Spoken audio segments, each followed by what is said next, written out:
said, welcome to Amsterdam, welcome to Amsterdam, welcome to Amsterdam. She said, yeah, it might look like Sodom from top to bottom, a shopping mall of vice, but this is all right with me. It's such a strange, passing strange experience to have started this project, you know, without any expectations of anything like this. You know, this certainly was very far from a project we started thinking we would end up here.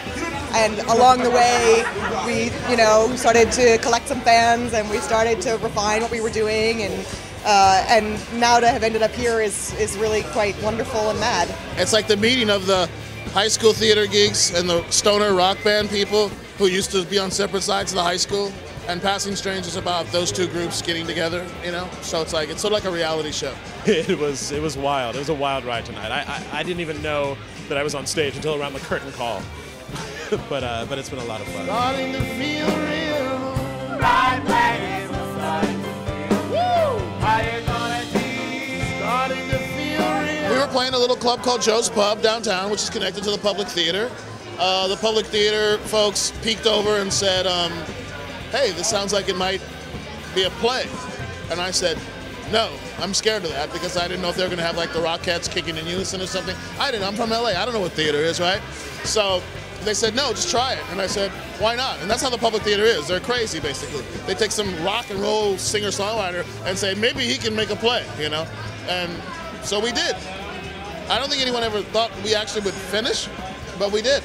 You know, I'm a girl in a rock band. I never expected to be doing this. It's you know, I can't even explain. I mean, I just feel like all those things we ever grew up with, thinking of all these movies and on Broadway, and I grew up watching a lot of musicals, and it's just, you know, it's just when I laugh, I can't believe it. Oh, won't you tell me that it's all right?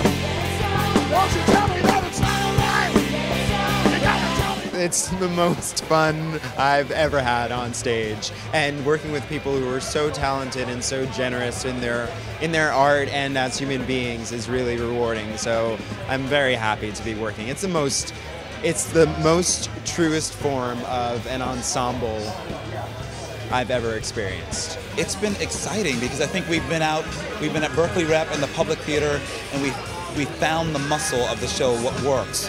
And the thing that works the most is our energy together. I think it's a lot of fun to see the audience not really know what they're gonna see, and then eventually, by the time we get to Amsterdam, they are ready to ride it out, you know, and that's a lot of fun to get people on the bandwagon.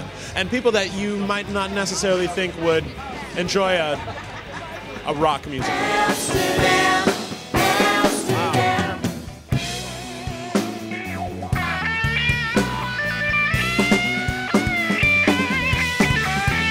A lot of people come to the show and they have no idea what they're about to see, and then once they realize that they could just cut loose and just totally have fun with us, it's fantastic. The audiences have been so great. They've been like more lively than the public. You know, I thought when we got to Broadway, everyone would be like really quiet, like I'm on Broadway, I'm gonna be quiet. But no, everyone's like having fun, and it's so great. It's like a party every night. I had this joke, you know, like the first preview, I was really kind of nervous because I have always been saying, you know, I'm just not sure if I know who the Broadway audience is, and I know what my downtown audience is and how to interact with them, but I'm not sure what people are gonna think of this piece.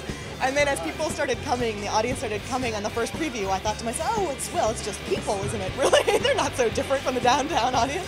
It's the same. But audiences have been great and really willing to go on this crazy ride of ours. From the instant he comes out and grabs that mic, he's talking to you. There's no veil. There's no fourth wall. So that's why people come in and they go, oh wow, I can actually be here and not, you know, just fall asleep in the theater, which is what a lot of people go there to do. In the song Work the Wound, he talks about being willing to kind of crack his heart open and share it with people. And I think that's what he's doing in this whole piece. You know, I mean, I also think part of it is that it's not really his story. You know, it's an amalgamation. It's a combination of Black expats, but certainly Heidi Rodewald has used elements from her life. I've used elements of my life in the writing of it. So it has a kind of universality for anyone who has been struggling with who one is, which is to say, you know, all of us at one point or another.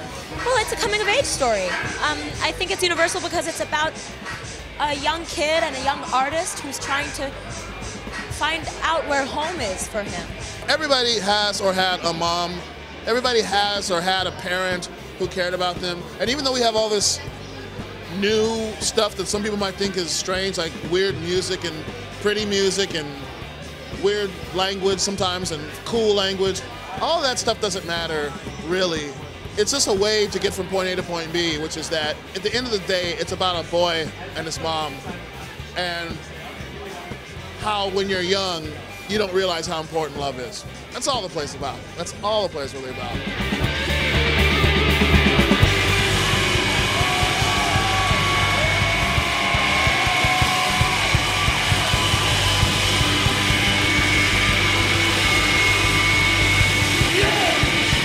We belong here. We're blowing the Palazzo up. We belong here. Yeah. You ain't never seen nothing like this.